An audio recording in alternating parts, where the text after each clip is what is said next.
Hello दोस्तों, चलिए शुरुआत करते हैं। क्लास 10th हिस्ट्री चैप्टर का नाम है the rise of nationalism in Europe. Module 10 से शुरू करेंगे। टॉपिक का नाम है the romantic imagination and national feeling.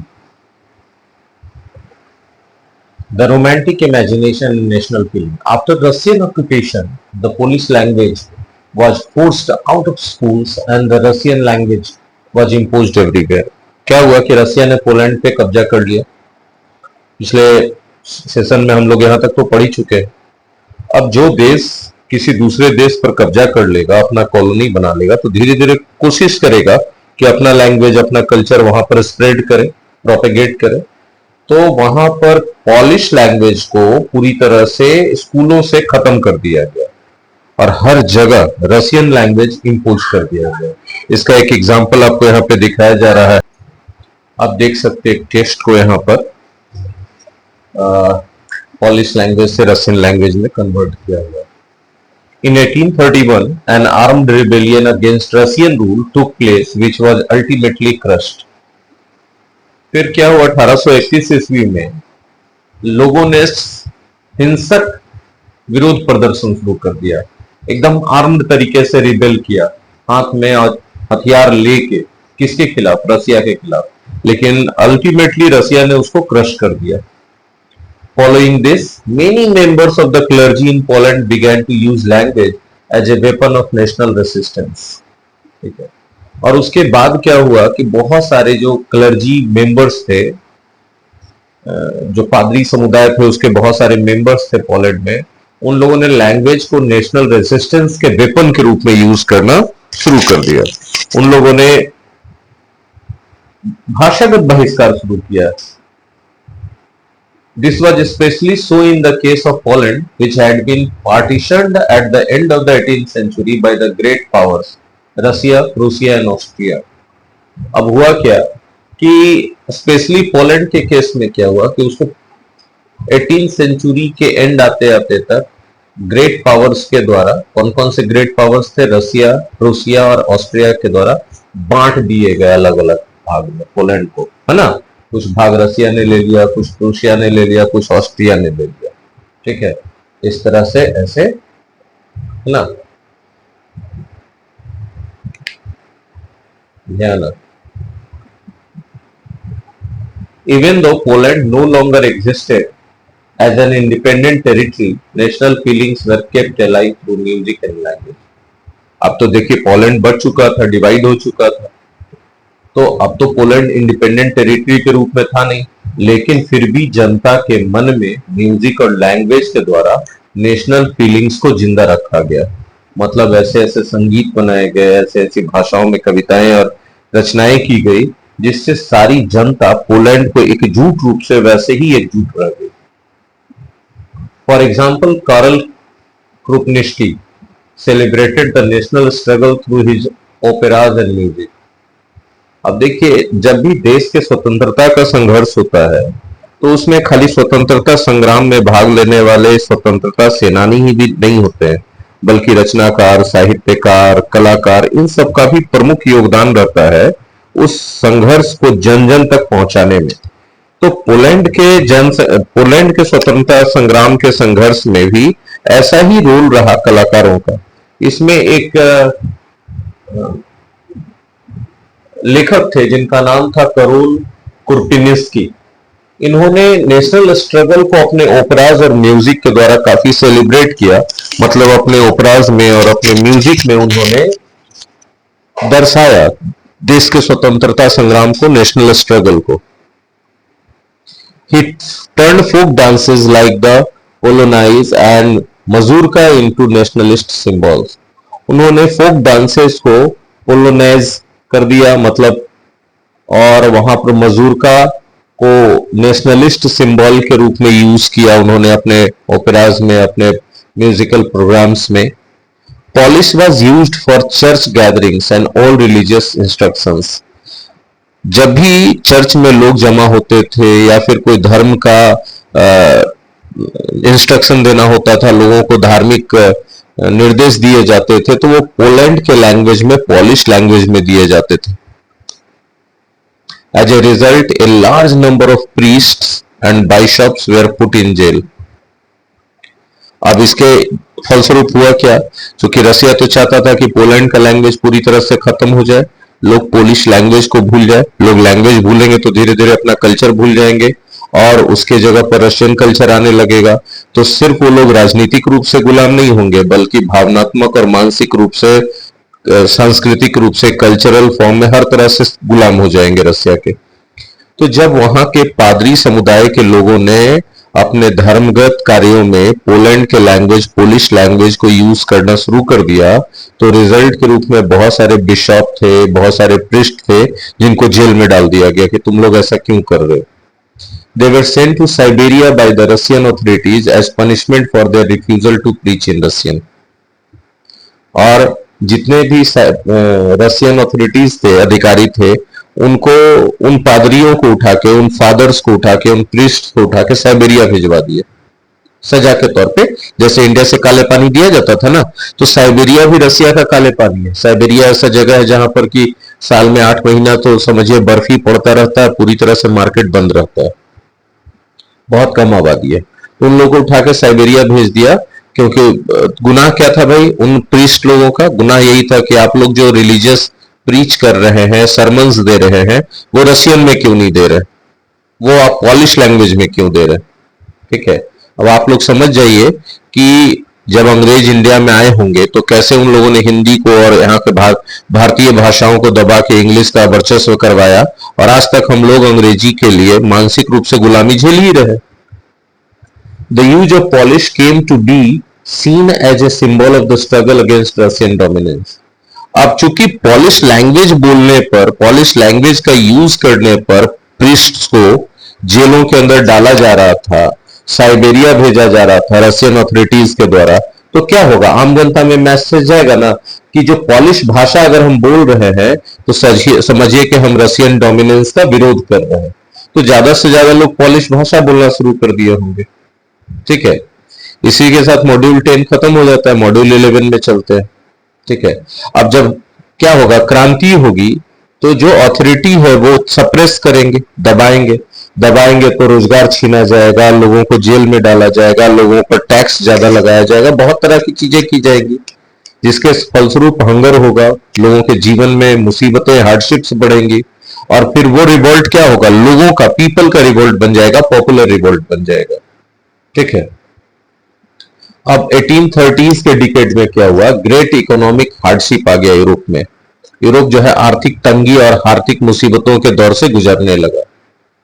Enormous increase in population all over Europe, Europe की आबादी बहुत तेजी से बढ़ने लगी। ठीक है, in most countries there were more seekers of jobs than employment. आबादी बढ़ेगी तो क्या होगा, जितना रोजगार था उससे ज्यादा बेरोजगार लोग हो गए जो रोजगार की तलाश में थे। अब अगर ऐसा हुआ तो क्या होगा, एनार्की का कंडीशन आएगा, अपराध बढ़ेगा। Population from rural areas migrated to the cities to live in overcrowded slums. गांव से निकल निकल के लोग रोजी रोजगार की तलाश में शहर में आने लगे। अब शहर में आए तो शहर में तो ऑलरेडी आबादी बहुत ज्यादा थी, उन लोगों को ओवरक्राउडेड स्लम्स में बहुत गंदी जिंदगी बितानी पड़ी आकर के उन लोगों को। ठीक है, small producers in towns were often faced with stiff competition from imports of cheap machine made goods from England। और उस समय हो क्या रहा था कि बहुत ज्यादा बड़ी संख्या यूरोप के बहुत सारे कंट्रीज में इंपोर्ट किए जा रहे थे इंग्लैंड से वैसे गुड्स जो मशीन से बनाए जा रहे थे, क्योंकि उस समय इंडस्ट्रियलाइजेशन पीक पे चला गया था इंग्लैंड के अंदर, है ना, और जिसके कारण मशीनों के उपयोग से बहुत ज्यादा मात्रा में प्रोडक्ट्स बनाए जा रहे थे कारखानों में, और उनको सस्ते दरों पर सब जगह जितने भी देश के मार्केट थे सभी देशों के मार्केट में छोड़ा जा रहा था। तो इससे दिक्कत क्या हुआ कि जो यूरोपियन दूसरे देश थे उनके जो लोकल स्मॉल प्रोड्यूसर्स थे शहरों में, उनको काफी कंपटीशन फेस करना पड़ रहा था, क्योंकि उनका कॉस्ट ज्यादा था, प्रोडक्शन और मैन्युफैक्चरिंग कॉस्ट ज्यादा था, तो उनकी चीजें महंगी थी। और इंडस्ट्रियलाइजेशन के कारण, मशीनों से काम करवाने के कारण और बहुत बड़ी संख्या में मैन्युफैक्चरिंग और प्रोडक्शन करने के कारण इंग्लैंड से जो मशीन से द्वारा बनाई गई चीजें आ रही थी उन देश के मार्केट में, लोकल मार्केट में, उन चीजों के, इंग्लैंड से लाई गई चीजों के प्राइस बहुत कम थे। तो इसके कारण लोकल प्रोड्यूसर्स को, मैन्युफैक्चरर्स को काफी ज्यादा कंपटीशन फेस करना पड़ रहा था. In those regions of Europe where the aristocracy still enjoyed power, peasants struggled under the burden of feudal dues and obligations. अब क्या हुआ? यूरोप में बहुत सारे ऐसे क्षेत्र थे जहां अभी एरिस्टोक्रेसी चल रहा था. अरिस्टोक्रेसी के कारण जो अथॉरिटीज थे उनको, उनके तो मजे मजे थे, उनको पावर था, उनको टैक्स से मुक्ति थी, उनके लिए महंगाई का कोई फर्क नहीं पड़ता था. लेकिन किसानों की स्थिति क्या थी? बद से बदतर होती जा रही थी. बेचारे कर्ज के नीचे दबते चले जा रहे थे, है ना. उनकी उनके उनके ऑब्लिगेशंस और ड्यूज दोनों बढ़ते चले जा रहे थे. The rise of food prices और a year of bad harvest led to wide spread populism in town and country. चूंकि फूड की कीमतें बढ़ती जा रही थी, या फिर कोई ऐसा साल आ गया जिसमें किसी भी वजह से सुखाड़ या बाढ़ या किसी भी वजह से हार्वेस्ट कम हुआ, तो शहरों में और पूरे पूरे गांव में सब जगह पर गरीबी बढ़ती जा रही थी, निर्धनता बढ़ती जा रही थी. ऐसे ही जीवन चलता जा रहा था. फिर चलते चलते चलते चलते 1848 का टाइम आया. 1848 क्यों हाईलाइटेड है जरा देखिए, क्योंकि सब स्थिति तो वैसे ही चल रही थी हर साल. 1830 का पूरा डिकेड खत्म हो गया और फिर 1848 के बाद हम बात कर रहे हैं, तो लगभग 18 साल का स्थिति वैसा रहा. 1848 देखिए क्या होता है, कोई भी स्थिति का एक सैचुरेशन पॉइंट आता है, कोई भी बुरी स्थिति का एक सैचुरेशन पॉइंट आता है. उसके बाद जिस पर अत्याचार किया जा रहा है, जिसको एक्सप्लॉइट किया जा रहा है, उसका लिमिट आता है. वो एक्सप्लॉइटेशन के खिलाफ आवाज उठाने लगता है. वही बात यहां हो रहा है. ठीक है. Food shortages and wide spread unemployment brought the population of Paris out on the roads. अब बहुत सारे यूरोपियन कंट्रीज में ही सब कंडीशन हो रहा था. फ्रांस उसमें सबसे आगे था, और फ्रांस के जो राजा थे उस समय, वो उस समय सुनने के लिए तैयार नहीं थे जनता के परेशानियों को. भोजन की कमी हो चली थी, अनएम्प्लॉयमेंट बहुत तेजी से बढ़ रहा था. अब क्या करेगी जनता? बर्दाश्त करते करते 18 साल बीत गया. थक हार के जनता जो है सड़कों पर उतर के चली आई. कहां? राजधानी में, फ्रांस की राजधानी. सड़कों पर उतरने का फायदा तभी होगा ना जब सरकार की नजर में, राजा की नजर में जाए. तो पेरिस में ऐसे हुई कि पूरा जनता उग्र होकर सड़कों पर उतर के आ गई. Barricades were erected. ठीक है. अब क्या किया गया कि बैरिकेड्स लगाए गए. बैरिकेड्स क्यों लगाए गए? ताकि जनता को रोका जा सके राजा के महल में हमला करने से, ऑथोरिटीज पर हमला करने से. ठीक है. Louis Philippe was forced to flee. बगावत इतना बढ़ गया कि राजा जो थे लुई फिलिप, उनको भागना पड़ा मजबूर होकर बेचारे को. बेचारा क्या हम बोले, उस स्थिति ही उसने ऐसा पैदा कर दिया था. National Assembly proclaimed a republic, granted suffrage to all adult males above 21 and guaranteed the right to work. National assembly गठित किया गया. नेशनल असेंबली ने घोषणा कर दिया कि अब यहां जो है मोनार्की खत्म हो चुका है, अब हम लोग रिपब्लिक हो चुके हैं. ठीक है. और कहा कि जितने भी मेल हैं 21 साल से ऊपर के, उनको वोट देने का अधिकार दिया जाएगा. और उस नेशनल असेंबली ने यह भी घोषणा किया कि सबको राइट टू वर्क होगा, सबको रोजगार मिलेगा, एम्प्लॉयमेंट मिलेगा. ठीक है. National workshops to provide employment setup. बहुत सारे वर्कशॉप्स लगाए गए जिससे कि एम्प्लॉयमेंट प्रोवाइड किया जा सके जनता को, बेरोजगार जनता को. 1845 में क्या हुआ? Weavers in Silesia had led a revolt against contractors who supplied them raw material and gave them orders for finished textiles but drastically reduced their payments. अब हो क्या रहा था? सिलेसिया में क्या हो रहा था कि जो वीवर्स थे उनके साथ काफी अत्याचार हो रहा था. जो कॉन्ट्रैक्टर्स थे, जो सप्लायर्स थे, वो रॉ मटेरियल दे रहे थे वीवर्स को, है ना, क्लॉथ वीविंग करने के लिए. ऑर्डर भी दे रहे थे. ठीक है, कि हम टेक्सटाइल खरीदेंगे, खरीद भी रहे थे. लेकिन उन वीवर्स के पेमेंट को बहुत ज्यादा रिड्यूस कर दिए थे. अब जाहिर सी बात है, आप काम बढ़ा दिए हैं, पेमेंट रिड्यूस कर दिए हैं, तो इससे मजदूर वर्ग खुश तो नहीं होगा ना. वो चाहेगा कि भाई ठीक है, काम बढ़ रहा है तो हमारी मजदूरी भी बढ़नी चाहिए, हमारा जीवन का कंडीशन सही होना चाहिए आमदनी बढ़ने के द्वारा. तो वैसा हो नहीं रहा था. ठीक है, आमदनी बढ़ने के बजाय घटती जा रही थी। लोग वहां भी बगावत में आ गए थे। अब आता है नाम एक व्यक्ति का जिनका नाम था विलेम वॉल्फ। विलेम वॉल्फ, ठीक है। उन्होंने क्या डिस्क्राइब किया, उन्होंने बताया कि सिलेसियन विलेजेस में हालत क्या थी। उन्होंने अपने पुस्तक में लिखा, ठीक है। उन्होंने लिखा कि इन दीज विलेजेस, जिसमें कि 18,000 इनहेबिटेंट्स थे सभी गांवों को मिला करके, cotton weaving is the most wide spread occupation. ये 18,000 लोगों के लिए रोजी रोटी का जो सबसे प्रमुख साधन था वो था cotton weaving. The misery of the workers is extreme. वो बताते हैं कि जो कॉटन वीविंग करने वाले वर्कर्स थे उनका दुख बहुत चरम पे था, उनकी स्थिति बहुत दयनीय थी। The desperate need for jobs has been taken advantage of by the contractors to reduce the prices of the goods they order. अब देखिए क्या कॉन्ट्रैक्टर्स कितना गंदा चाल चल रहे थे। बेरोजगारी बढ़ी हुई थी, है ना, वीवर्स को काम नहीं मिल रहा था, तो कॉन्ट्रैक्टर्स ने इसका गलत फायदा उठाया। क्या गलत फायदा उठाया?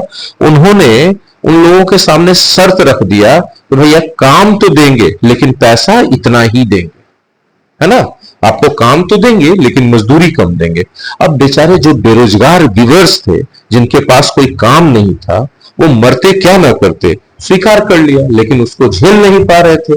क्योंकि अब शुरुआत में तो लगा उनको कि भाई अब काम मिल रहा है, कम ही मजदूरी से ही कर लें, something is better than nothing. लेकिन जैसे जैसे जीवन आगे चला तो उनको पता चला कि वो काम करने के लिए दिन रात एक कर रहे हैं लेकिन फिर भी जीवन की जरूरतें पूरी नहीं हो रही है। अब देखिए हुआ क्या, on the 4th of June at 2 p.m. a large crowd of weavers emerged from their homes and marched in pairs up to the mansion of their contractor demanding higher wages. 4 जून को 2 बजे दोपहर में बहुत वीवर्स का बहुत बड़ा झुंड समूह, ठीक है, अपने अपने घरों से निकला और पेयर्स के रूप में मार्च करते चले गए। कहां चल के गए वो लोग? कॉन्ट्रैक्टर के मैंशन तक। जो कॉन्ट्रैक्टर उनको काम देते थे उनके मैंशन तक, उनके घरों तक, महलों तक पहुंचे, डिमांडिंग हायर वेजेस। और उनका मांग क्या था भाई? कि हमारे वेजेस बढ़ा दो, हमारी मजदूरियां बढ़ा दो। कोई गलत मांग नहीं था। They were treated with scorn and threats alternately. और जब उन लोगों ने, उन मजदूरों ने, इन वीवर्स ने मजदूरी बढ़ाने का डिमांड रखा तो उनका अपमान किया गया, उनको धमकियां दी गई। Following this a group of them forced their way into the house, smashed it's elegant window panes, furniture, porcelain. अब जरा सोचिए कि बहुत बड़ा झुंड है लोगों का, सब तो शांत दिमाग के रहेंगे नहीं ना। तो जब उन लोगों को धमकियां दी गई, उन लोगों का मजाक उड़ाया गया, उन लोगों को अपमानित किया गया, तो उन वीवर्स में से कुछ मैंसन्स में मजदूर, मतलब जो कॉन्ट्रैक्टर्स थे, उनके घरों में घुस गए और उनके अमीर घरों में घुस के उनकी अमीरी को उतार दिया उन लोगों ने। उनके जितने भी चीजें थी सब में तोड़ फोड़ मचा दिया, हिंसा हो गया। विंडो पेन्स को तोड़े, फर्नीचर को तोड़े, पोर्सिलेन पैन्स को तोड़े, मतलब जितना भी एलिगेंट चीजें थी सबको तबाह बर्बाद करके रख दिया उन लोगों ने। कहा धमकी देता है, रुको बताते, बता दिया। Another group broke into the storehouse and plundered it of supplies of cloth which they tore to shreds. गुस्से में आदमी को पता नहीं चलता है, और जब भीड़ गुस्से में हो, मॉब बन जाए क्राउड से, तब तो और विवेकहीन हो जाता है। और इन वीवर्स ने क्या किया, इनमें से कुछ एक ग्रुप ने, कि वो स्टोर हाउस में घुस गए और उसको लूट लिया। क्या लूट लिया वहां से? तो जो सप्लाई रखा हुआ था क्लॉथ का, उसको लूटे, एकदम चिथड़े चिथड़े फाड़ फाड़ के फेंक दिए। The contractor fled with his family to a neighboring village, which however refused to shelter such a person. अब वहां से कॉन्ट्रैक्टर निकल के भागा, उसको अपना जान बचाना था, डर लग रहा था, परिवार के साथ निकल के भागा और पास के गांव में चला गया। पास के गांव वालों ने वो बोल दिया, ना बाबू, ऐसा आदमी को तो हम लोग कैसे शरण दे देंगे, कैसे बचाएंगे, बताओ। तुम अभी वहां वीवर्स के साथ गलत किए हो, तुम आगे तुम फिर करोगे, ऐसे लोगों को हम लोग सहायता नहीं करेंगे। He returned 24 hours later having requisitioned the army. ठीक है, तब 24 घंटे के बाद आर्मी ने जब रिक्विजिशन कर लिया चीजों को, आर्मी आकर के सब कंट्रोल में कर ली, तब वो लौटा। In the exchange that followed 11 weavers were shot. और इस सब कार्रवाई में क्या हुआ, 11 वीवर्स को गोली मार दिया गया। अब कहानी इसके बाद फिर चलेंगे हम लोग 1848 का रिवॉल्यूशन कैसे हुआ लिबरल्स का। तो 1848 के रिवॉल्यूशन के लिए सब क्या बन रहा था, बैकग्राउंड बन रहा था 1845 में। अब 1848 में लिबरल्स लोगों के द्वारा रिवॉल्यूशन हुआ, ठीक है। क्या हुआ भाई, France had brought about the abdication of the monarch. अभी क्या हो रहा था, फ्रांस में जो मोनार्क थे, है ना, उनको एब्डिकेट कर लिया गया, उनको किडनैप कर लिया गया, किडनैप करके उनके महल में बंद कर दिया गया।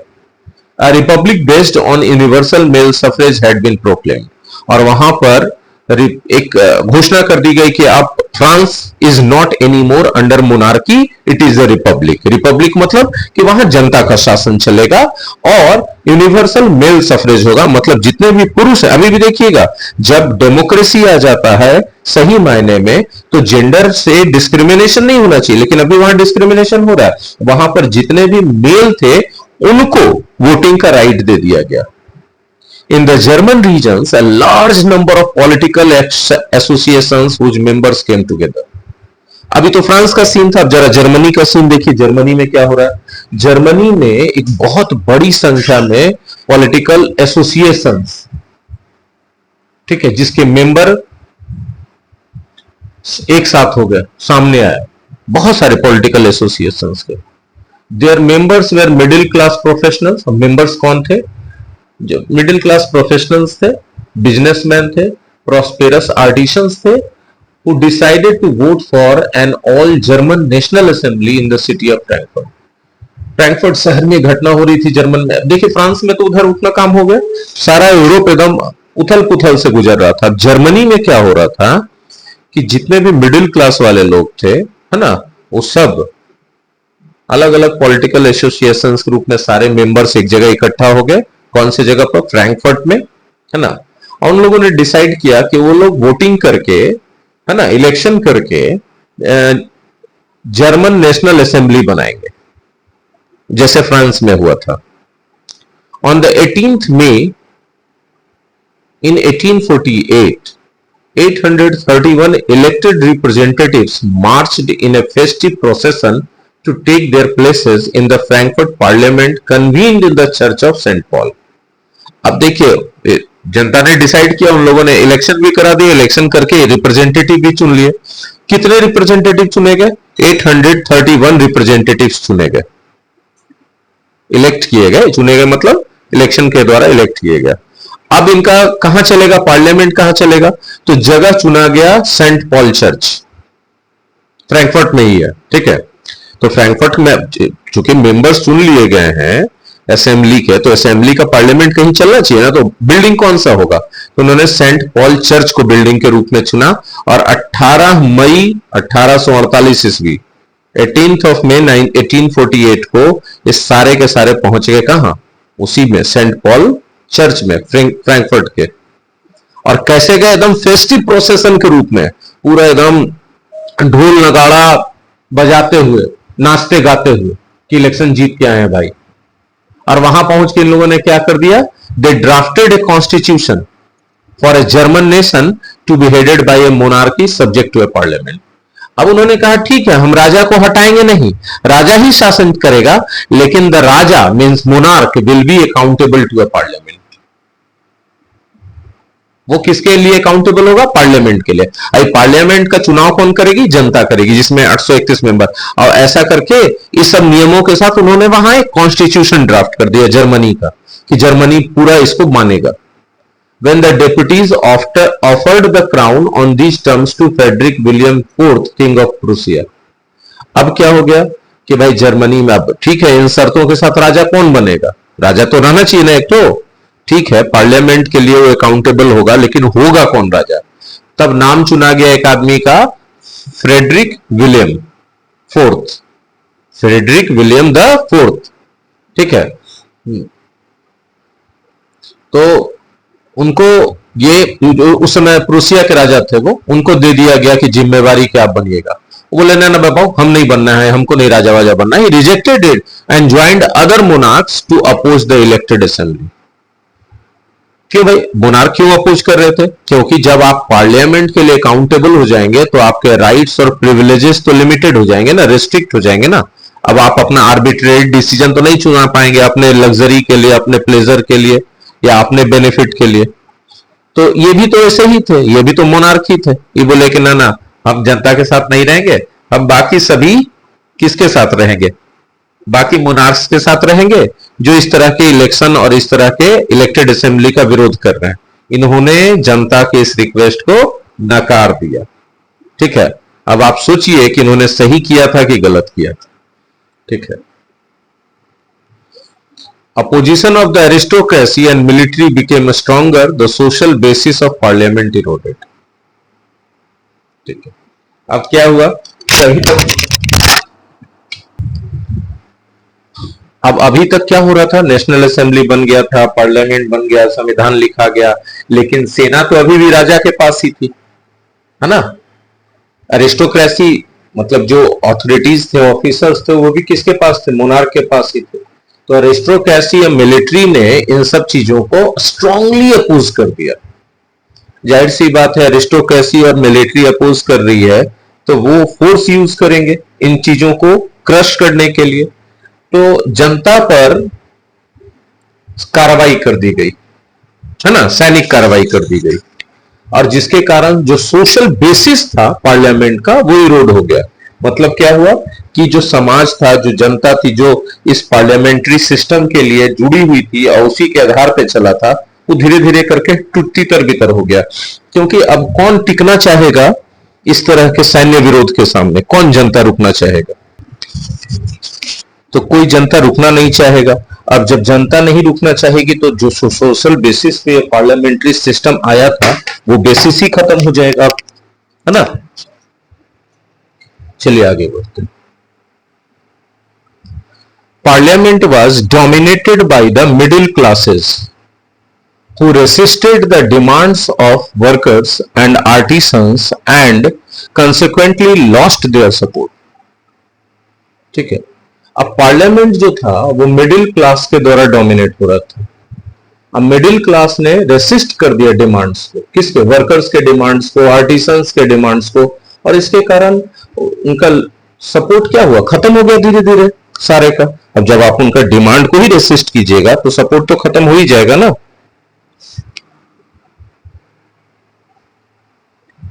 In the end, troops were called in and the assembly was forced to disband। अंत में क्या हुआ? सेना बुला ली गई और सेना के कार्रवाई के द्वारा पूरे असेंबली को डिसबैंड कर दिया गया, खत्म कर दिया गया। ठीक है, ये सब मोनार्क करवा रहा था क्योंकि अभी भी अरिस्टोक्रेसी और आर्मी उसी के पास था, है ना। The issue of extending political rights to women was a controversial one. अभी वहां पर क्या था? हम लोगों ने सुना था, पढ़ा था कि यूनिवर्सल मेल सफरेज दिया गया था, मतलब सभी पुरुषों को अधिकार दे दिया गया था डेमोक्रेसी के लिए, लेकिन महिलाओं को तो अधिकार नहीं मिला था। ठीक है, तो महिलाओं को पॉलिटिकल राइट्स दिए जाएं, इस इश्यू पर अभी भी कंट्रोवर्सी चल रहा था। कुछ लोग इसके सपोर्ट में थे, कुछ लोग एकदम किसी कीमत पर तैयार नहीं थे, जो कंजर्वेटिव लोग थे। Women had formed their own political associations, founded newspaper and taken part in political meetings and demonstrations। आप लोग 9th क्लास में फ्रेंच रिवॉल्यूशन में ये चीज पढ़ चुके हैं। अब जब चूंकि महिलाओं को यहाँ पर अधिकार नहीं दिया जा रहा था तो महिलाएं तो चुप बैठने वाली थी नहीं। उन्होंने अपना पॉलिटिकल एसोसिएशन बना लिया, अपना न्यूज़पेपर निकालना शुरू कर दिया और पॉलिटिकल मीटिंग्स करने लगे, डेमोन्स्ट्रेशंस निकालने लगे, है ना। शायद आपने पढ़ा होगा कि 10,000 महिलाओं ने जुलूस निकाला और फ्रांस के जो मोनार्क थे उनके महल पर चढ़ाई कर दिया था। ठीक है, देखिए पॉलिटिकल एसोसिएशंस किया जा रहा है, मीटिंग्स वगैरह हो रही हैं, है ना। न्यूज़पेपर निकला महिलाओं के द्वारा, पॉलिटिकल मीटिंग्स वगैरह होने लगे।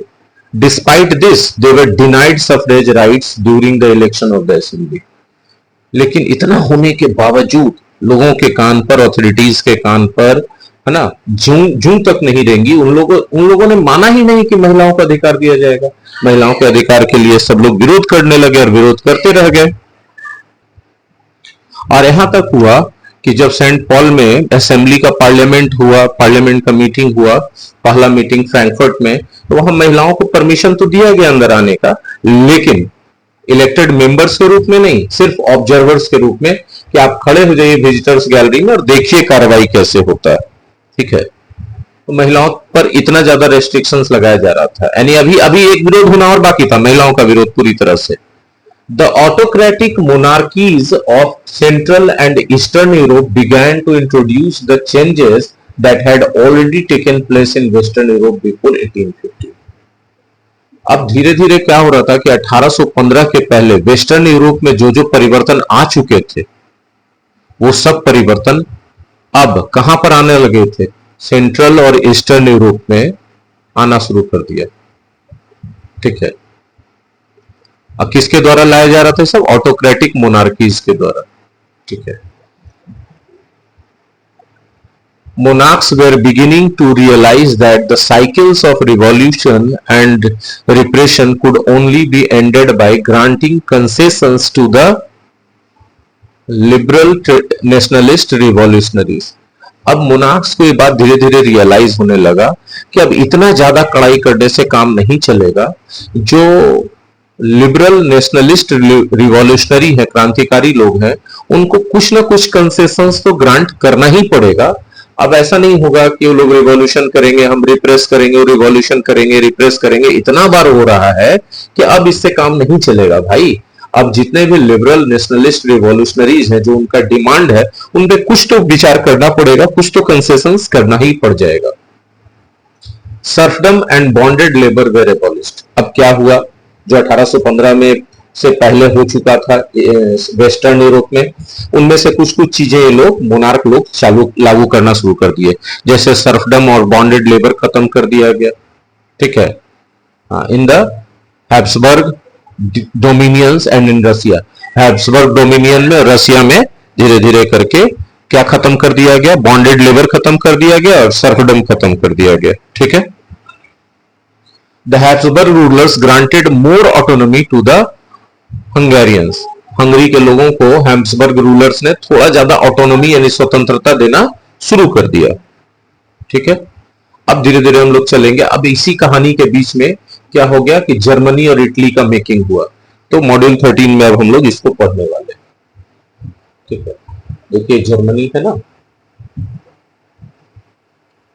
Germany, can the army be the architect of a nation. अब जर्मनी के मामले में सवाल यह पूछा जा रहा है कि क्या किसी देश का आर्किटेक्ट आर्मी हो सकता है?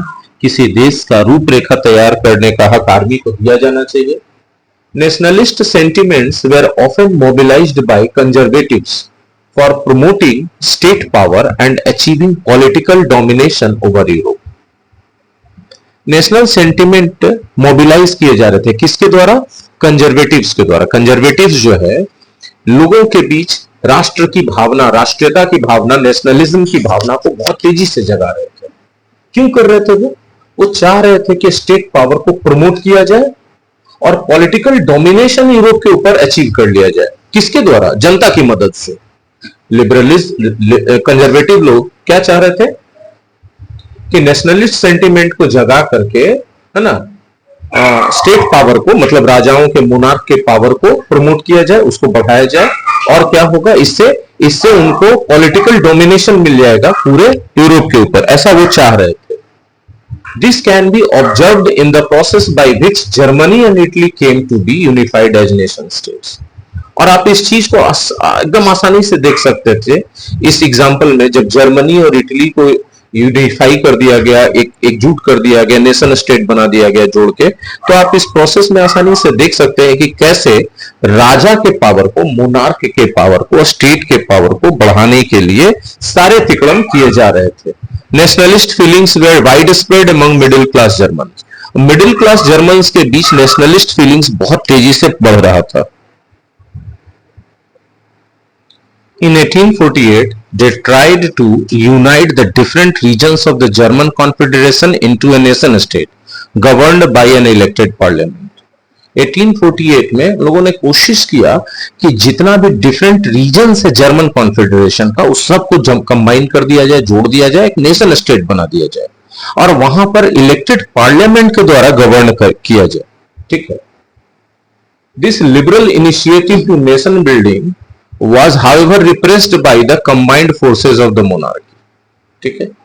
लेकिन जब लिबरल लोगों का ये जो शुरुआत था नेशन बिल्डिंग का, इसको जब देखे मोनार्की के लोग जो एकदम एब्सोल्यूट मोनार्की में बिलीव करते थे, तो उन्होंने अपने फोर्सेस के द्वारा, अपने आर्मी के द्वारा इसको रिप्रेस करने का कोशिश किया। ठीक है।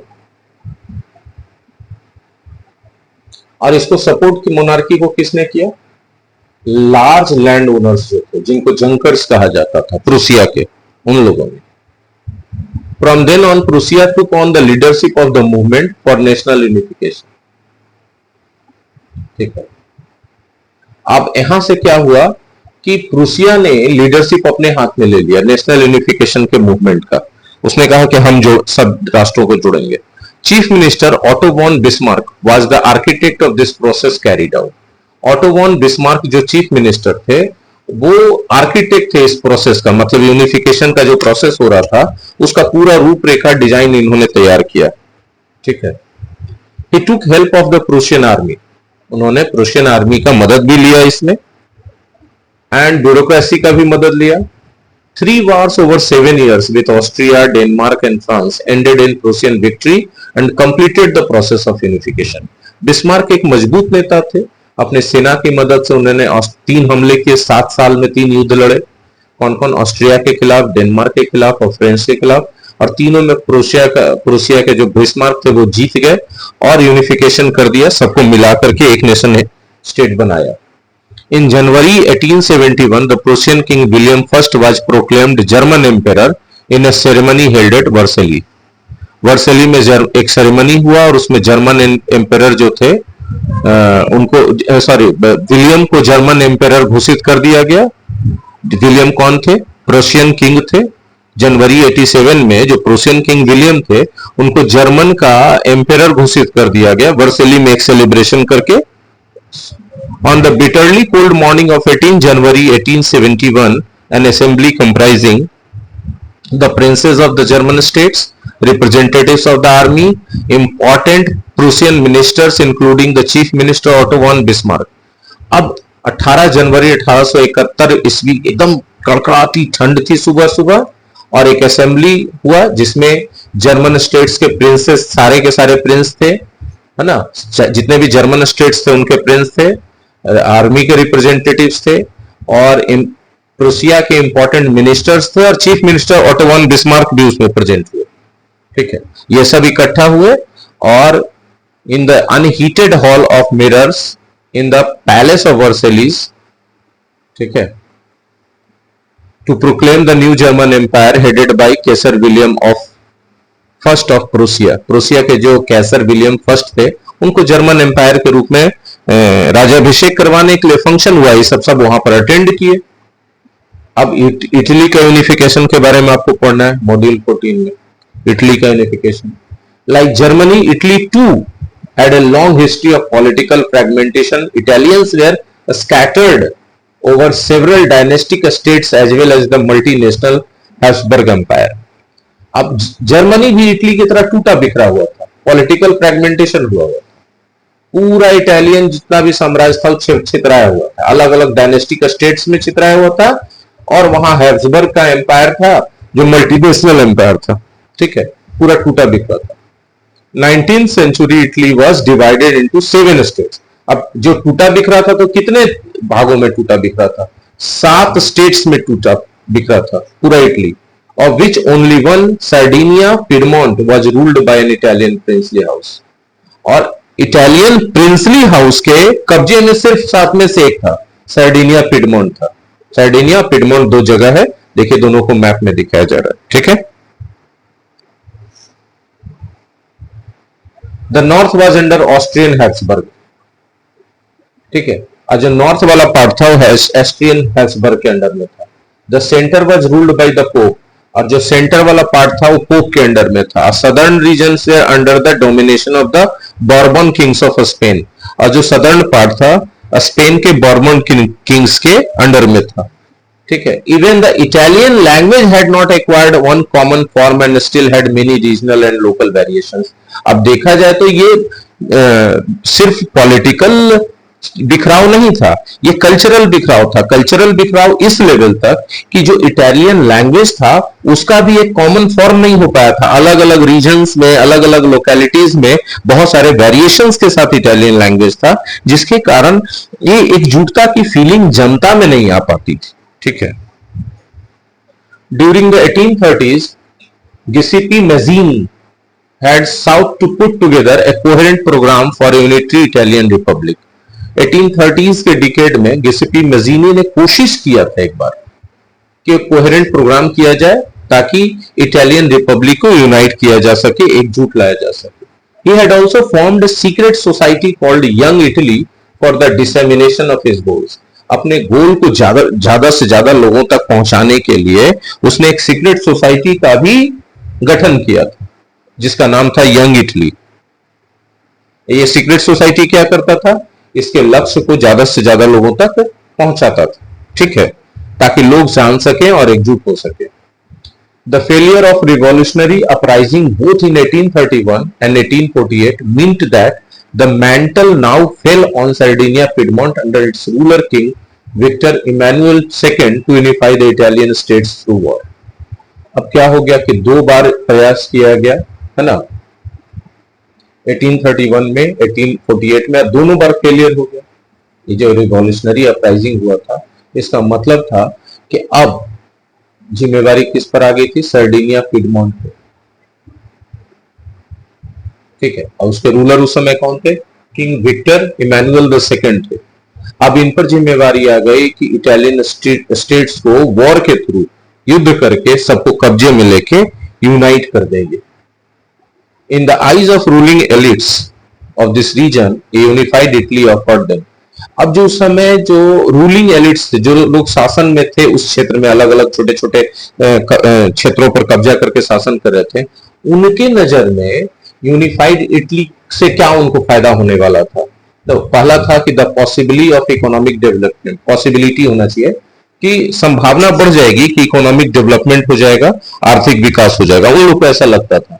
पॉलिटिकल डोमिनेंस आ जाएगा, ठीक है, क्योंकि इटली एकजुट हो जाएगा तो इटली का पॉलिटिकल डोमिनेंस यूरोप पर आ जाएगा। Chief minister Cavour who led the movement to unify the regions of Italy was neither a revolutionary nor a democrat. अब जो चीफ मिनिस्टर थे, जो इस इटली के यूनिफिकेशन मूवमेंट को लीड कर रहे थे उस समय, जिनका नाम था केवर, वो ना तो एक रिवॉल्यूशनरी थे और ना ही डेमोक्रेट थे। Like many other wealthy and educated members of the Italian elite, he spoke French much better than he did Italian. अब इशू क्या था कि ये फ्रेंच ज्यादा अच्छा बोल पाते थे इटालियन के तुलना में, इटालियन उतना अच्छा नहीं बोल पाते थे, ठीक है। और ऐसा ही करीब करीब इटालियन एलिट सोसाइटी के अधिकतर वेल्दी और एजुकेटेड मेंबर्स का कंडीशन था कि लोग फ्रेंच तो बोल पाते थे, इटालियन लैंग्वेज नहीं बोल पाते थे। तो जाहिर सी बात है कि जनता पर इनकी पकड़ उतनी नहीं रहेगी ना। अब जनता की भाषा बोल पाएंगे तभी ना जनता पर आपकी पकड़ होगी। Through a tactful diplomatic alliance with France engineered by Cavour, Sardinia Piedmont succeeded in defeating the Austrian forces in 1859. अब क्या हुआ कि ये जो कैवर साहब थे, जो चीफ मिनिस्टर थे, इन्होंने फ्रांस के साथ एक अलायंस कर लिया, एकदम काफी अच्छा डिप्लोमेटिक अलायंस कर लिया, और फ्रांस की मदद से, है ना, सार्डिनिया और पिडमोंट ने ऑस्ट्रियन फोर्सेस को 1859 में बुरी तरीके से हरा दिया, ठीक है।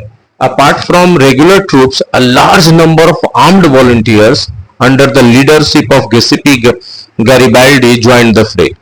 और फिर क्या हुआ कि रेगुलर ट्रूप्स के अलावा बहुत बड़ी संख्या में आर्म्ड वॉलंटियर्स के साथ, रेगुलर ट्रूप्स तो था ही, लेकिन बहुत बड़ी संख्या में आर्म्ड वॉलंटियर्स भी आ गए। किसके लीडरशिप में आ गए? गिसेपी गैरिबाल्डी के, इसमें शामिल हो गए इस युद्ध में, ठीक है। इन 1860 दे मार्च्ड इनटू, और 1860 में वो पूरी सेना और पूरा जितना आर्म्ड वॉलंटियर फोर्सेस थे उसको लेकर के सक्सेसफुली कहां घुस गए? लोकल पीजेंट्स को support, in winning the support of the local peasants in order to drive out the Spanish rulers. और साउथ में जो स्पेनिश रूलर्स थे साउथ इटली में, उन लोगों को मार के भगा दिए। ठीक है, लोकल पीजेंट्स भी इसमें उनका साथ दे दिए। In 1861, Victor Emmanuel II was proclaimed king of United Italy. 61 तक में युद्ध समाप्त हो गया, सबको उधर ऑस्ट्रियंस को हरा के निकाल दिए, इधर स्पेनिश को भगा दिए, है ना। और 1861 में विक्टर इमैनुअल II को यूनाइटेड इटली का रूलर घोषित कर दिया गया, किंग घोषित कर दिया गया। However, much of the Italian population, among whom rates of illiteracy were very high, remained blissfully unaware of liberal nationalist ideology. अब देखिए, देश तो ठीक है यूनाइटेड हो गया, लेकिन अभी भी जो इटली थी उसकी बहुत बड़ी, इटली की आबादी के एक बहुत बड़ा हिस्सा ऐसा था जो कि कंप्लीटली इलिटरेट था। अब इलिटरेट था तो उनको क्या इससे हुआ कि वो अनअवेयर थे लिबरल नेशनलिस्ट आइडियोलॉजी से कंप्लीटली। ठीक है, the peasant masses who had supported Garibaldi in southern Italy had never heard of Italia and believed that La Talia was Victor Emmanuel's wife. ठीक है, अब जो किसान थे, चूंकि पढ़े लिखे नहीं थे ना, वो लोग गैरिबाल्डी को उन्होंने मदद तो किया था साउथ इटली से स्पेनिश किंग को और आर्म्ड फोर्सेस को भगाने में, इटली को मुक्त कराने में, सदर्न पार्ट ऑफ इटली को मुक्त कराने में, फ्री कराने में, लेकिन उन्होंने कभी भी इटालिया का नाम नहीं सुना था और उनको लगता था लैटालिया विक्टर इमैनुअल की वाइफ है, उनको ऐसा लगता था। ठीक है, अब ब्रिटेन में कुछ अजीब अजीब स्ट्रेंज चीजें होने लगी। आइए हम ब्रिटेन मॉड्यूल 15 में इसके बारे में पढ़ेंगे। The strange cases of Britain. Some scholars have argued the model of the nation और the nation states is Great Britain. ठीक है, कुछ स्कॉलर्स इस बात को कहते हैं कि जो मॉडल है नेशन का या नेशन स्टेट का, वो ग्रेट ब्रिटेन है। ठीक है, अच्छा मॉडल है। In Britain the formation of the nation state was not the result if a sudden upheaval of result of होना चाहिए of a sudden upheaval revolution. Britain में जो नेशन स्टेट का फॉर्मेशन था वो सडन अपहीवल या revolution का के कारण नहीं हुआ था। ठीक है, it was the result of a long drown out process. ये क्यों हुआ था? काफी लंबे समय तक धीरे धीरे करके इसका प्रोसेस चला, हर मुद्दे पर, हर चीज पर बात हुई, हर चीज पर गौर किया गया, हर समस्या का समाधान निकला, तब वहां पर नेशन स्टेट बना।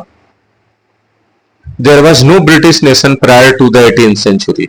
उन लोगों का यह दावा है कि 18th सेंचुरी से पहले कोई ब्रिटिश नेशन था ही नहीं। ठीक है, the primary identities of the people who inhabited the British Isles were ethnic ones. मतलब ब्रिटिश आइल्स पे रहने वाले जितने भी लोग थे, उनका जो प्राइमरी आइडेंटिटीज क्या था, उनका एथनिक आइडेंटिटीज था। जैसे एग्जांपल के तौर पे अंग्रेजी बोलने वाले लोग इंग्लिश थे, है ना। जो स्कॉटलैंड में रहते थे वो वेल्स थे, जो स्कॉट थे, और जो आयरलैंड में रहते थे वो आयरिश थे। तो ब्रिटेन से रिलेटेड ब्रिटिश का कोई आइडेंटिटी नहीं था। All of these ethnic groups had their own cultural and political traditions. जाहिर सी बात है कि ये सब अलग अलग आइल्स में रहते थे, इन लोगों का अलग अलग कल्चरल ट्रेडिशन था, इन लोगों का अलग अलग पॉलिटिकल सेटअप था अपने अपने कंट्रीज में, और उसी आइडेंटिटी से ये सारे लोग जाने जाते थे, न कि ब्रिटिश के रूप में। ब्रिटेन नाम का चीज नहीं था। The English nation steadily grew in wealth, importance, power, है ना। तीन चीज इन लोगों का धीरे धीरे लगातार बढ़ता रहा। इन लोगों ने पैसा कमाया ज्यादा, अपना इंपॉर्टेंस और अपना पावर दिखाया। It was able to extend its influence over the other nations of the islands. ठीक है, अब जो इंग्लिश नेशन था, देखो पीछे था ना, यहां पर आइए पीछे थोड़ा हम दिखाते हैं आपको। इसमें देखिए इंग्लिश है ब्राउन सूट में। तो ये जो इंग्लिश नेशन था, ठीक है, इन लोगों ने कंटिन्यूअसली वेल्थ कमाया, इंपॉर्टेंस कमाया, पावर कमाया, और अपना इन्फ्लुएंस दूसरे नेशन, उसी आइलैंड्स के दूसरे नेशन जैसे स्कॉटिश है, वेल्स है ना, आयरिश है, इन लोगों पर अपना अपना प्रभाव दिखाया। The English parliament was the instrument through which a nation state with England at its centre came to be forced. ठीक है, अब तब इंग्लिश पार्लियामेंट एक ऐसा जरिया बना जिसके जरिए नेशन स्टेट बनाया गया, और उस नेशन स्टेट में इंग्लैंड सेंटर में रहा। ठीक है, which had seized power from the monarchy in 1688। इस इंग्लिश पार्लियामेंट ने मोनार्की से 1688 में पूरा पावर सीज कर लिया था। ठीक है, और काफी इसमें कॉन्फ्लिक्ट हुआ था मोनार्की और पार्लियामेंट के बीच, इलेक्टेड पार्लियामेंट के बीच। The act of union 1707 between England and Scotland that resulted in the formation of the United Kingdom of Great Britain। 1707 ईस्वी में एक्ट ऑफ यूनियन लगाया गया इंग्लैंड और स्कॉटलैंड के बीच, और जिसके फलस्वरूप United kingdom of great Britain बना। ठीक है, एक तरह का समझौता था दोनों के बीच। It meant in effect that England was able to impose its influence on Scotland. अब इस एग्रीमेंट का मतलब था कि इंग्लैंड अपना इन्फ्लुएंस स्कॉटलैंड पे इंपोज करने में सक्षम हो पाया था। The British parliament was henceforth dominated by its English members। और ब्रिटिश पार्लियामेंट में जाहिर सी बात है कि इंग्लिश मेंबर्स की संख्या ज्यादा हो गई थी, क्योंकि इंग्लैंड डोमिनेट कर रहा था, शुरुआत वहीं से हुआ था, उनका वेल्थ, उनका इंपॉर्टेंस, उनका पावर सब कुछ ज्यादा था। तो ऑब्वियस सी बात है कि पार्लियामेंट में उनके मेंबर्स ज्यादा होंगे, तो उनका डोमिनेशन ज्यादा होगा। The growth of a British, जबकि दोनों देश के बीच स्कॉटलैंड के भी मेंबर्स थे, लेकिन इनकी संख्या, इंग्लैंड वाले मेंबर्स की संख्या ज्यादा थी। The growth of a British identity meant that Scotland's distinctive culture and political institutions were systematically suppressed. अब जैसे जैसे ब्रिटिश आइडेंटिटी बढ़ती गई, इसका मतलब था कि स्कॉटलैंड का जो डिस्टिंक्टिव अलग डिफरेंट टाइप का कल्चर था ना, उनका अपना पॉलिटिकल इंस्टीट्यूशन था, वो सब सिस्टमैटिकली सप्रेस कर दिए गए, धीरे धीरे करके खत्म कर दिए गए। The Catholic clans that inhabited the Scottish highlands suffered terrible repression whenever they attempted to assert their independence। जो कैथोलिक क्लैंस था, जो स्कॉटिश हाईलैंड्स में रहते थे, उनको काफी रिप्रेशन झेलना पड़ा। कब? जब जब वो प्रयास किया अपने इंडिपेंडेंस को असर्ट करने का, अपने इंडिपेंडेंस को बताने का, जताने का। द स्कॉटिश हाईलैंडर्स वेर, अब स्कॉटिश हाईलैंडर्स कौन थे? तो उनको फॉरबिडन किया गया, अपने गैलिक लैंग्वेज को नहीं बोलना है, आप अपने गैलिक लैंग्वेज को बंद कीजिए बोलना। अपने नेशनल ड्रेस को नहीं पहन सकते, आप देख रहे हैं नेशनल ड्रेस है उनका, नीचे स्कर्ट होता था, ऊपर कोट होता था। Large numbers were forcibly driven out of their homeland, और बहुत बड़े संख्या में स्कॉटिश हाईलैंडर्स को उनके नेटिव लैंड से बाहर निकाल दिया गया वहां पर से।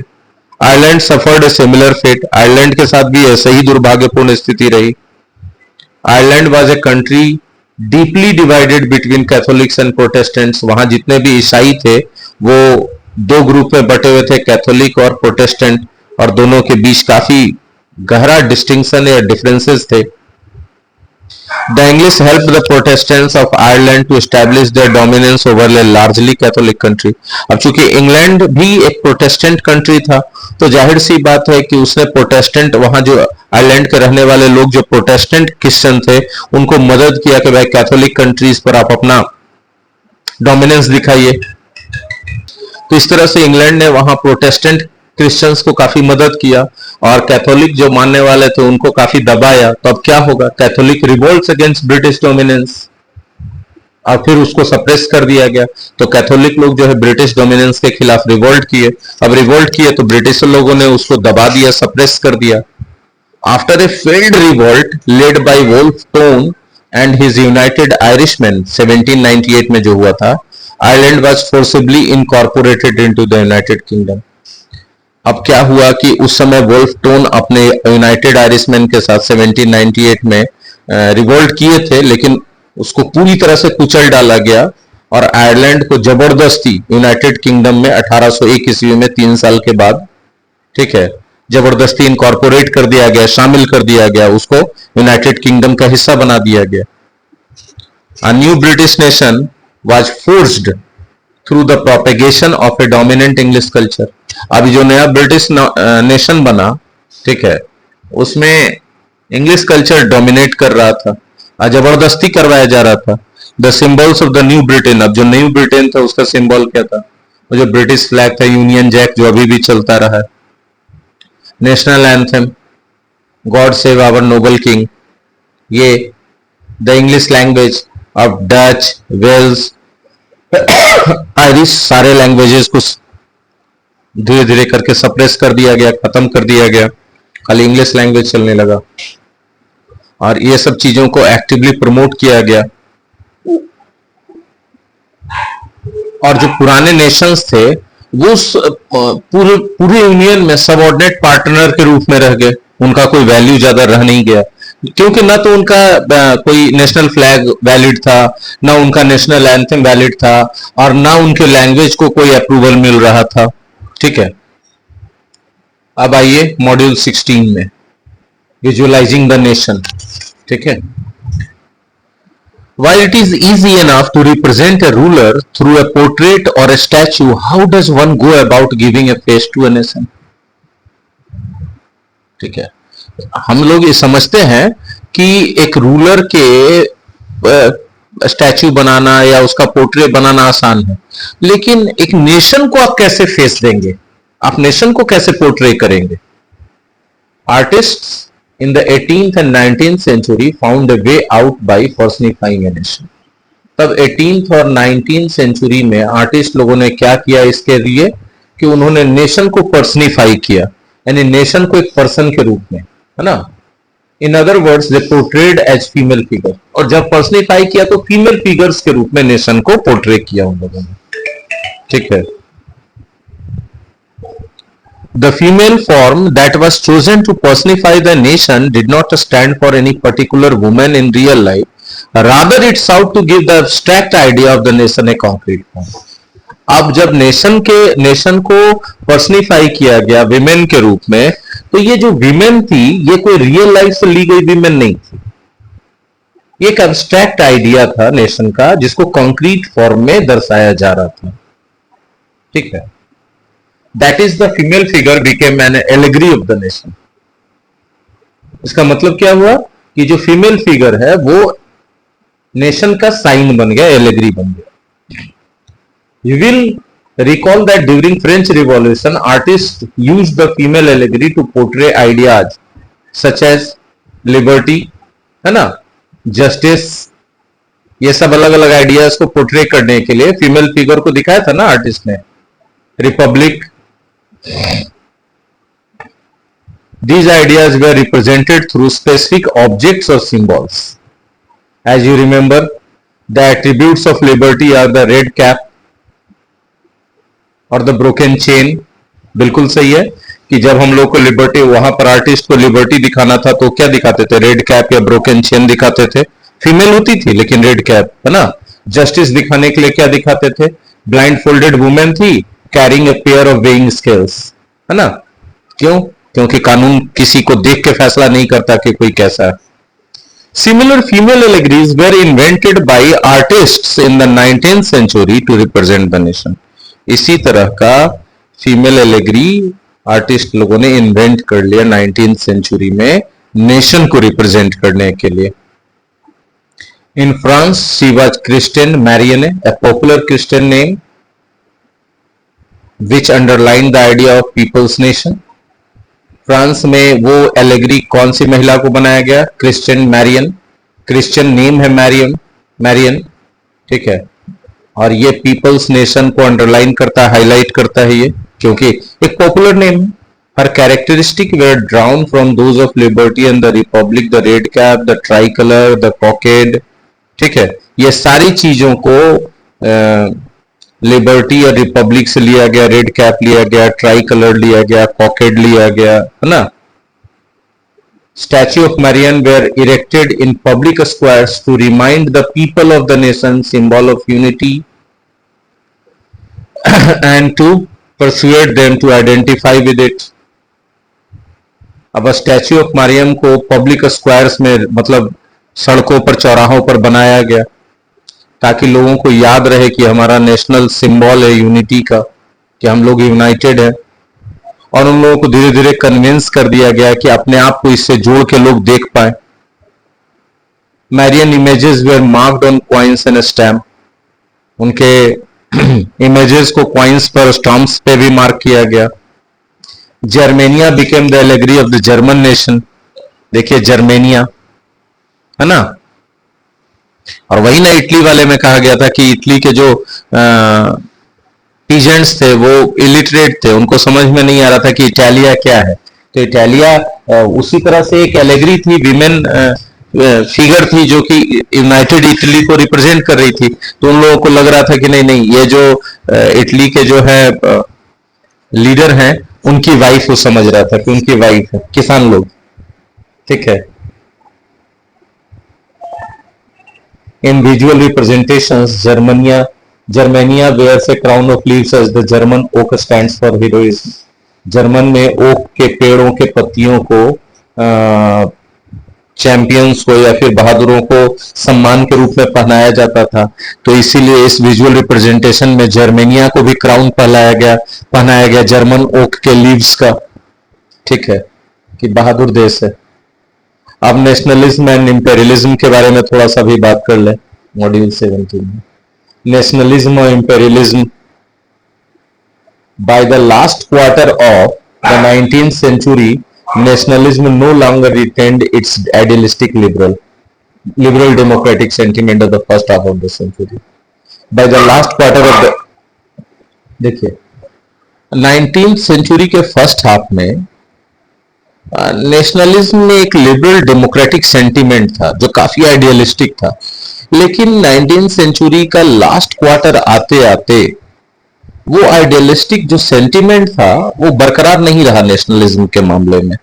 अब क्या हो गया, ये एक नैरो क्रीड हो गया जिसमें लिमिटेड एंड्स थे। ठीक है। अब इस पीरियड में नेशनलिस्ट ग्रुप्स जो थे वो ज्यादा से ज्यादा इंटॉलरेंट हो रहे थे एक दूसरे के खिलाफ और आपस में ही लड़ रहे थे। मतलब नेशनलिज्म का परिभाषा अलग अलग ग्रुप्स में अलग अलग होते जा रहा था। ठीक है। और सब चूंकि एक ही नेशन के लिए नेशनलिज्म रख रहे थे, लेकिन वो अपने अपने सैद्धांतिक मतभेदों के कारण उनके बीच डिफरेंसेस इतने बढ़ गए थे कि वायलेंस के लिमिट तक पहुंच गए थे वे।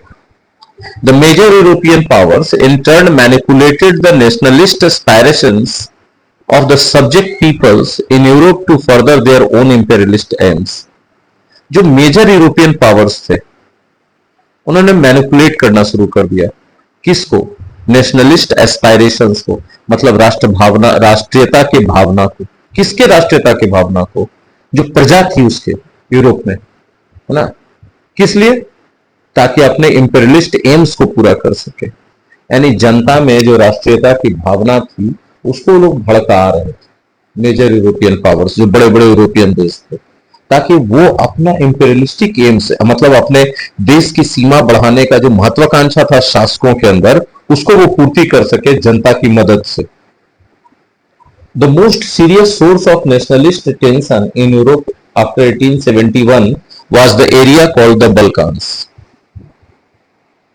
अब देखिए, जो यूरोप में 1871 के बाद जो सबसे ज्यादा सीरियस सोर्स था नेशनलिस्ट टेंशन का था, उस एरिया का नाम था बल्कान्स। ठीक है।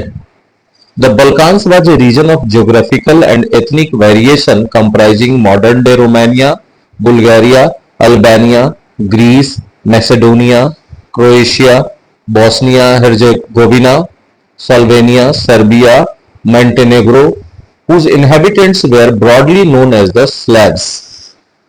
ठीक है। अब देखिए वहां पर सबसे ज्यादा नेशनलिस्ट टेंशन क्यों था? तो बल्कान एक ऐसा ज्योग्राफिकल क्षेत्र था ना जहां पर सबसे ज्यादा different type of ethnic groups के लोग रह रहे थे। अगर आज के हिसाब से देखें तो बल्कान, उस समय बल्कान में कौन कौन सा क्षेत्र आ जाता था? तो आज का जो रोमानिया है, बुल्गारिया है, अल्बानिया है, ग्रीस है, मैसेडोनिया है, क्रोएशिया है, बोस्निया हर्जेगोविना है, स्लोवेनिया है, सर्बिया है, मोंटेनेग्रो है, ये सब एरिया उसमें पूरा आता था। और इस सब का कल्चरल डिफरेंस बहुत ज्यादा है। और वहां सब ये पूरा यूनाइटेड था, बल्कान्स कहलाता था। लेकिन यूनाइटेड होने के बावजूद भी सबका आइडेंटिटी, कल्चरल आइडेंटिटी बिल्कुल अलग था, एथनिक आइडेंटिटी बिल्कुल अलग था। हाँ, इनको ब्रॉडली स्लेव्स के नाम से जाना जाता था। ठीक है। A large part of Balkans was under the control of the Ottoman Empire. और बल्कान का एक बहुत बड़ा हिस्सा ऑटोमन एम्पायर के कब्जे में था। ठीक है। ऑटोमैन एक इस्लामिक एम्पायर था ना. The spread of the ideas of romantic nationalism in the Balkans together with the disintegration of the Ottoman empire made this region very explosive. अब क्या हुआ बल्कान के एरिया में, क्या हुआ कि नेशनलिज्म को स्प्रेड करने का आइडिया है. आई कब आया, जब ऑटोमान एम्पायर डिसइंटीग्रेट हो गया, खत्म हो गया. अब जब जैसे ही ऑटोमन एम्पायर खत्म, ऑटोमन एम्पायर था जब तक तब तक बहुत शक्तिशाली एम्पायर था, सबको अपने कब्जे में लेके एकजुट रखे हुए थे. लेकिन सबके बीच जब सब ऑटोमन एम्पायर खत्म हो गया तो सब तो करीब करीब अलग अलग एथनिक ग्रुप हैं, अलग अलग कल्चरल बैकग्राउंड और आइडेंटिटी है. तो सब के अंदर नेशनलिज्म का भावना आने लगा और अपने आप से दूसरे को रिलेट नहीं कर पा रहे थे. उनको लग रहा था वो अलग अलग कल्चर, अलग एथनिक ग्रुप है, वो हमारा जैसा कैसा हो सकता है, तो हमारा नेशन अलग, उसका नेशन अलग. अब जहां इतना सारा नेशन एक साथ पहले था और सब में अलग अलग नेशनलिज्म की भावना आएगी तो एक्सप्लोसिव एरिया तो बन ही जाएगा ना, एक्सप्लोसिव सिचुएशन तो बन ही जाएगा ना. Ottoman empire had sought to strengthen itself through modernisation and internal reforms but with very little success. Ottoman क्या करना चाह रहा था, एम्पायर अपने आप को स्ट्रेंथन करना चाह रहा था मॉडर्नाइजेशन के द्वारा और अपने अंदर रिफॉर्म्स लाके, लेकिन इसमें उसको न के बराबर सफलता मिला. ऑटोमैन एम्पायर खत्म हो गया, डिसइंटीग्रेट हो गया. One by one it's European subject nationalities broke away from its control and declared independence. जाहिर सी बात है, जब मजबूत हो नहीं पाया तो उसके अंदर जितना भी था यूरोपियन नेशन था वो सब अलग हो गया, टूट टूट के सब अपने आप को इंडिपेंडेंट घोषित कर दिया, बोला जाओ हम तुम्हारे अंदर नहीं. The Balkan peoples based their claims for independence or political rights on nationality and used history to prove that they had once been independent but and been subjugated by foreign powers. अब जितने भी बल्कान्स के लोग थे, अलग अलग Nations थे, वो सब अपना अपना दावा पेश कर दिए कि हम लोग इंडिपेंडेंट हैं, हमारा अपना पॉलिटिकल राइट है, हमारा अपना नेशनलिटी है. और उसको प्रूव करने के लिए उन्होंने हिस्ट्री का वास्ता दिया कि देखिए इतना 100 साल पहले, इतना 1000 साल पहले हम इंडिपेंडेंट हुआ करते थे, लेकिन फॉरेन पावर्स आए, हम लोग को जबरदस्ती जोड़ करके हम पर कब्जा करके जोड़ दिया, हम लोग नहीं है आपके साथ, हम अपना अलग है, इंडिपेंडेंट है. ठीक है. The rebellious nationalists in Balkans thought of their struggle as attempts to win back their long lost independence. अब बल्कान में जितने भी रिबेलियस नेशनलिटीज थे, जितने भी नेशंस थे जो विद्रोही हो चुके थे, जो कि ऑटोमन के कमजोर पड़ने पर अलग हो रहे थे और अपना इंडिपेंडेंट आइडेंटिटी दिखाना चाह रहे थे वर्ल्ड लेवल पे, ठीक है, तो उन्होंने अपने स्ट्रगल को क्या कहा कि हम लोग का प्रयास है, हम लोग प्रयास कर रहे हैं अपने खोई हुई आजादी को प्राप्त करने का, हम विरोध नहीं कर रहे हैं किसी का. हमने अपनी आजादी खो दी थी और हमको पूरा हक है कि हम अपनी आजादी फिर से प्राप्त करें. Balkan area became an area of intense conflict. जाहिर सी बात है, इस कंडीशन में क्या होगा, युद्ध होगा, कॉन्फ्लिक्ट होगा, स्ट्रगल होगा. The Balkan states were fiercely jealous of each other and each hoped to gain more territory at the expense of the other. और जितने भी बल्कान नेशंस थे, स्टेट्स थे, वो सब चाह रहे थे कि उनका उनका अपना एरिया इंडिपेंडेंट हो जाए, साथ ही साथ ज्यादा से ज्यादा टेरिटरी उसके अंदर में आ जाए, और वो इसके लिए दूसरों के टेरिटरी पर भी कब्जा करने के लिए तैयार थे. और इस वजह से वो एरिया बहुत ज्यादा एक्सप्लोसिव हो चुका था, खतरनाक हो चुका था. Matters were further complicated because the Balkans also became the scene of big power rivalry. अब चूंकि वो बहुत बड़े पावर राइवलरी का वहां पे एक सिचुएशन तैयार हो गया था, इसलिए और ज्यादा से ज्यादा स्थिति क्या होती जा रही थी, कॉम्प्लिकेटेड होती जा रही थी. जितने भी पावर थे, जैसे रसिया था, जर्मनी, इंग्लैंड, ऑस्ट्रो हंगरी, ये सब चाहते थे कि वो बल्कान्स के एरिया पे ज्यादा से ज्यादा कब्जा कर ले, ठीक है, ताकि उस एरिया पर उनका ज्यादा कंट्रोल हो सके. This led to a series of wars in the region and finally the first world war.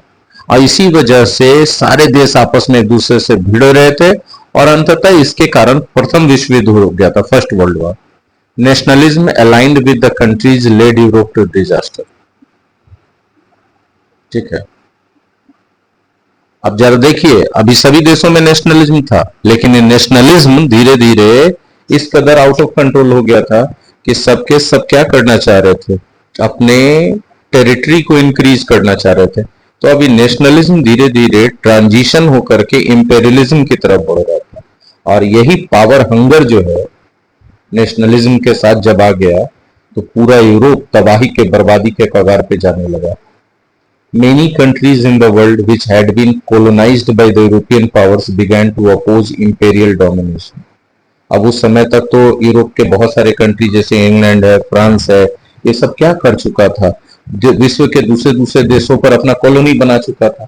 अब उस सब के सब इस इंपेरियल डोमिनेशन का विरोध कर रहे थे। ठीक है, एंटी इंपेरियल मूवमेंट डेवलप हो चुका था एक तरह से।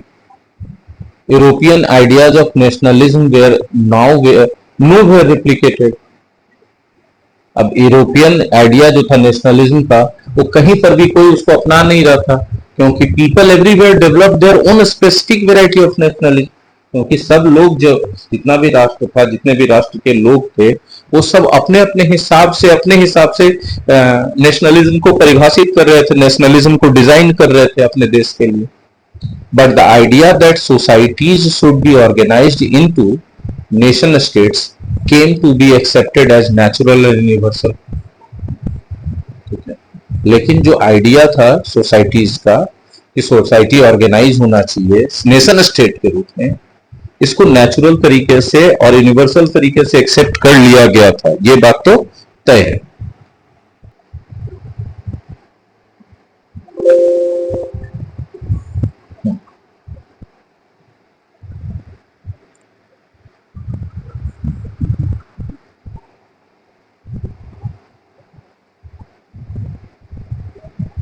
इस तरह से अब हमारा जो चैप्टर है ये नेशनलिज्म इन यूरोप समाप्त हुआ। अगले चैप्टर में मिलते हैं। Thank you very much.